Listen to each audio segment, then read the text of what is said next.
When you take a first look at this wing, it doesn't look like there's anything wrong with it at all. It looks perfectly beautiful. When you start doing a little closer examination of it, you can see some of the defects in it. Well, here on this wingtip here, I think there's a bolt hole in there or something that they must have used on this when they initially were painting this or something. I don't know for sure. I've never had one of these wings apart, but there's two patches right here, one on the bottom and one on the top of this wing. They were applied at the factory, and neither one of them stuck worth a damn. And I glued them on a couple of times, and they still look like hell. And then you get to looking around this wingtip bow here, and there's a crack in the finish here. I don't think it doesn't go through the fabric, but it's in the finish right here around this wingtip bow. And then there's several places where there are patches on here from where the birds pecked holes in it. There's one here. There's another one here, and a little crack right there in the tape in the fabric right there on that rib. And as we go down, here's another patch right here. The leading edge of this wing is dull. When I took the wings off here a few years ago and put the new fuselage on, I built a wing rack to hold the wing, and I used some carpet, some used carpet that a friend gave me. I cleaned it and cleaned it and cleaned it, but it still had grit and dirt in it, and where these wings laid in that, it abraded or buffed up the edge of this. Now I could bring the shine back into it by buffing it, but I'm not going to bother with that. We're taking the fabric off anyway. So anyway, you say here's patches here. There's a whole section here where there was repainted and patches in, several patches in here. And there's a couple more. He said these have been done over the years. When I had the wings off, I redid several of them, or did several of them when I had access to it easier on the ground. And then underneath, back here, especially where the flaps are, where the false spar is in there, there was a whole bunch of metal and debris and crap that over the years migrated down into that area there underneath the false spar and eroded through the fabric there. I'd patched that up pretty good. Here's another pecker hole here. And then here on the leading edge, there's a few places here where it goes over these ribs, the fabric is cracked. I don't know whether it's the fabric cracked or just the finish cracked on it, or just it looked like the tapes were coming loose, but they're not. And I've glued those down a couple of times too. So all in all, none of those really disqualify this wing from being airworthy. The fabric is still good in it, but the disqualifying factor here is these. We noticed that there was a bunch of places in here in these ribs. These two ribs, almost all of there's strings. This fabric just lays over the top of the wing right here. It's glued down on the leading edge, and it's glued down on the trailing edge or back in there on the false spar. But here over the center section, it's just laying there. So on every one of these ribs, you take waxed string and run through down one rib, out the bottom, back up and up this side, and tie those strings off in a continuous line. Well, we noticed here a couple years ago there were a couple broken strings. So last year there was quite a few more broken strings in here. So we had to repair those. We put new strings in there. And ideally what you do is sand down this cover coat. Now this cover coat on this finish coat is polyurethane, and it's tough as nails. You can't touch it with a solvent or anything. The poly chemicals underneath there, if you just take some MEK or some acetone, you can soften those up, and then you can glue a patch right on them and it all bonds together into one bond. But to do that, you have to sand all of this polyurethane paint off there first to get down to the underneath, and then you have to spray over it. Well, for a temporary patch on here, just to get by for the season, I had a whole bunch of old fabric that came off of the old airframe, and I cut them up into little patches. and we super glued them down here to cover up these strings in here so that they wouldn't get torn up. So anyway, that is a disqualifying thing. That makes it unairworthy to have those strings broken in here. Now the rest of them along here look like they were pretty good shape, but with this many of the strings broken in here, it makes you suspect. And you can't leave them loose, because then the fabric just balloons up and it wears out, and it can balloon way up here and destroy the airflow over the wing and destroy the lift on the wing. Other than that, Mrs. Lincoln, how was the play? Now this around here, this wingtip, this is a rib right here, and the end of the spar comes right in here. So this wingtip right here is just a piece of wood. It's a piece of ash that's formed around here, and this fabric has gotten a little bit loose there, which makes you wonder, suspicious of how this bow is here, this wingtip bow is, whether it has any damage to it or not. So we've got to get this opened up here to see if there's any damage to this bow and replace it if necessary. And then there's all kinds of metal pieces in here and stuff that we've got to inspect too. So this wing was put together in 2001, I think, is when I bought the airplane, and it was freshly covered then. And it's been out in the weather, getting sun on it and rain and wind. It's only been about the last 10 years that I've been bringing it in to the hangar when I built the hangar. Before that, it was outside all of the time. Well, it's in good shape, except for the pecker holes in it and a few of the other little things. So except for those strings breaking down there, it would be airworthy. It's not, so we got to fix it. We've got a navigation light here. We'll take that off, and then have the landing light down there. That's got to come out. There's the landing light, and then on down we'll take the fuel tank out. And I've got to lay out a pattern for these. I don't know, maybe I'll just go ahead and call Cub Crafters and get their kit, a rebuild kit for this. Might be easier than trying to mess with that, I don't know. Well, anyway, we'll get started at taking this thing apart.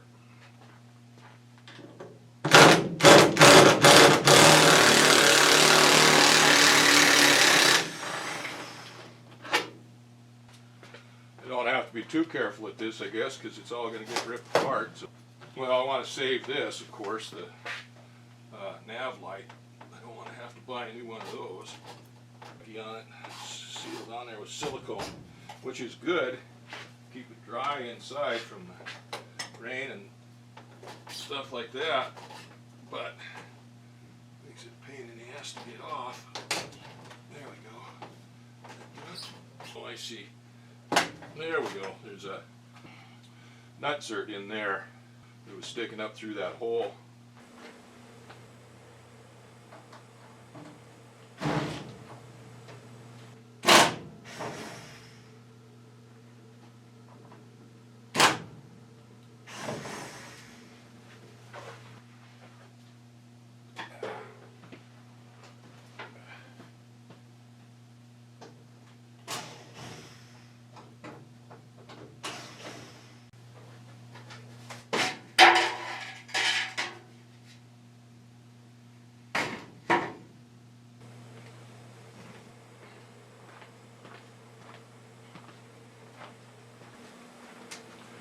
Now take a screwdriver and pop these nut plates off, Tinnerman nuts off.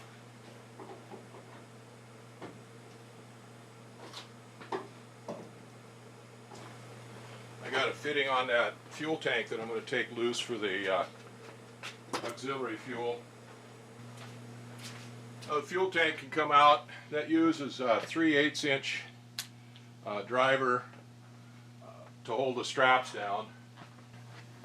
We've got a diagonal brace for the wing that runs through the middle of the fuel tank right here. It's bolted on right here on this end. I can get this bolt out maybe. It'll take 101 turns. I'm working on disassembling this wing. I've got to take some stuff out before I start taking the fabric off. There's a navigation light on this end of the wing. I've got it off of there. And then down on the other end of the wing, there was a false rib or an extension of that inboard rib. I took it off, and then there's a fairing for the flap that screws onto the false spar. I got it taken off. I'm working on taking the fuel tank out. It's held in with two straps. It takes a 3/8 inch driver to get those off. There's a stud that goes through there, double-ended rod that goes through there with a nut on each end of it, and it takes a 3/8 inch wrench to get it loose. Well, it takes two 3/8 wrenches. You got to use one to hold on one end of it to keep it from turning, and then one on the other end to get it to turn, the nut to come loose. I've got one of those off. The other one I couldn't get off because it's too far down, and the socket that I've got is just a standard socket. I was going to take a deep well socket to do it. Then there was a tube that came out of the fuel tank that goes down for the auxiliary fuel, where we pump the auxiliary fuel up into the main fuel tank, and that I took off. That took an 11/16 inch wrench. It's just a standard tubing fitting. There's a diagonal that goes through the middle of the fuel tank that goes from the main spar up here back to the rear spar where it attaches to the fuselage. I've got the nut and the bolt out of that. The one up here in the front is way up in there underneath in that next bay rib up there from with a fuel tank, so you can't really get to it with the fuel tank in there. I'm hoping that that is attached loose enough that that rod will diagonal will tip up when I tip the fuel tank up to get it out of there, and I can slide it off of that rod. So the last thing I need to do here is to get that one nut off of that one hold down strap. I just went down and got a deep well socket that I can use, and we'll go try to get that off of there.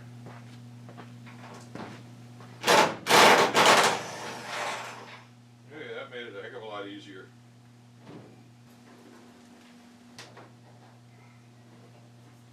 I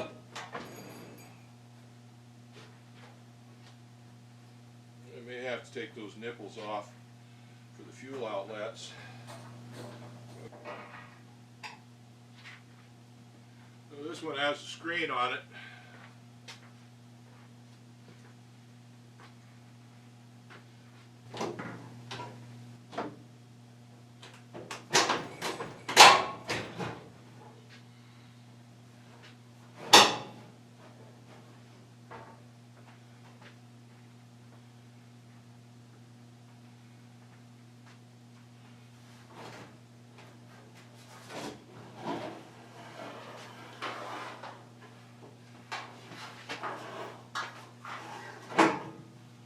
Okay, fuel tank's out of there. So here's that tube that goes through there, the diagonal brace. A little rusty on this end. Foam taped up on it here. I have to get that off and slide that back so we can see it and do an inspection of that. This is a felt strip that goes between the strap and the tank to keep it from abrading. So that's all I'm going to need the tools for a while. I get a screwdriver maybe to take this lens out for this landing light, but otherwise that's all I'm going to need tools for the time being. Now it's a matter of stripping the fabric. Now there's not much on this top of the wing here to map out. There's one ring, a teardrop ring, that goes over the fabric where that cutout is for the aileron cable, but otherwise the top of the wing is pretty much clean.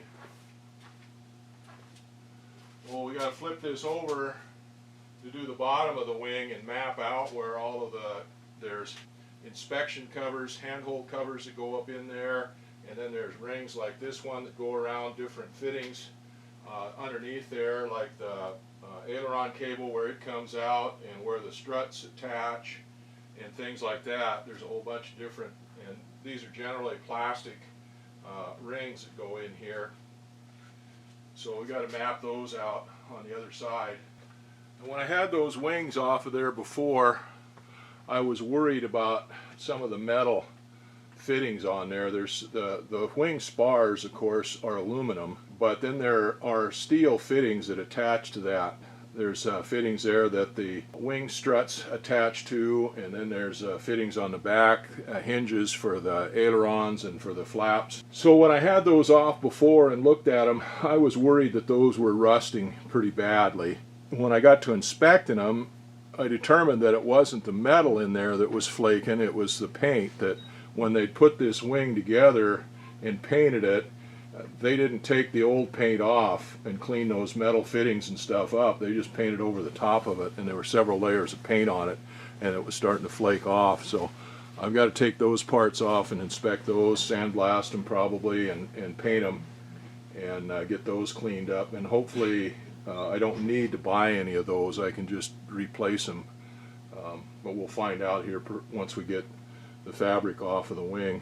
But that's a good start. I got that fairing off for the flap, and the inner rib extension off, and the fuel tank out.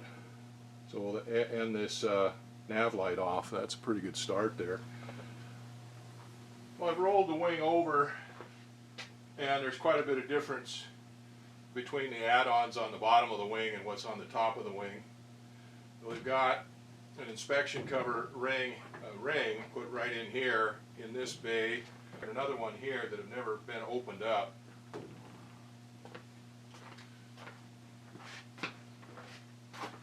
And we got an access hole here that gives you access into the pulleys, and also to where this strut attach fitting is here. Then there's a ring, a doily, or whatever around this attach point here for the main strut.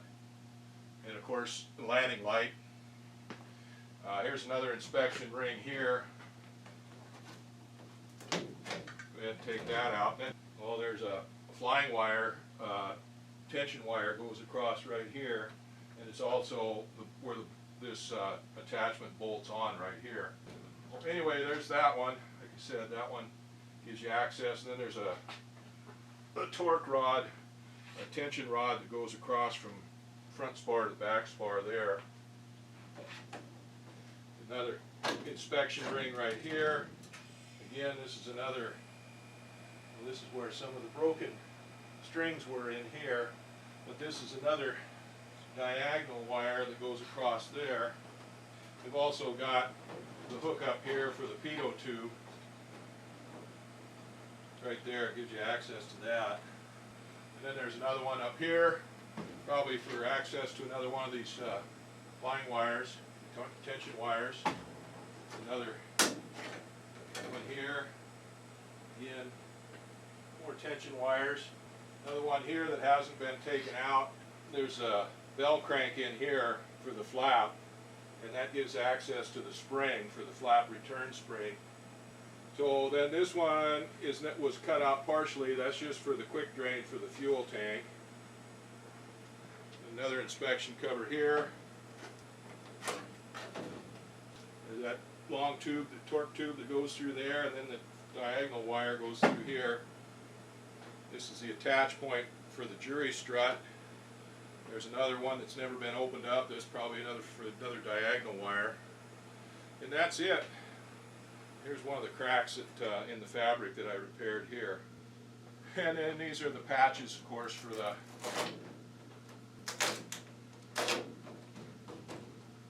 strings, the tie-down strings. Lacing, rib lacing. Okay, we got tapes that go on each one of these ribs, and then there's tape that goes, all the way along here on this spar. Same on this spar, on these ribs. Tape that goes around this wingtip bow. And it looks like there's a tape that goes across this, there's screws in this false rib right here. And that looks like a tape on it. Looks like about a 3-inch tape or 4-inch tape there. Let's measure that tape and see what it is. Yeah, that's a 3-inch tape all across this false spar. And then, yeah, same thing across this false spar. This is where I had to cut out a bunch of it here a few years ago, and there's crap in there again now. But this is where all of the, I don't know what the shavings and stuff like that they had in there. I don't know why there was shavings in there, but a bunch of shavings and stuff all vibrated down into this corner and just abraded this fabric out right here and wore it out from the inside out.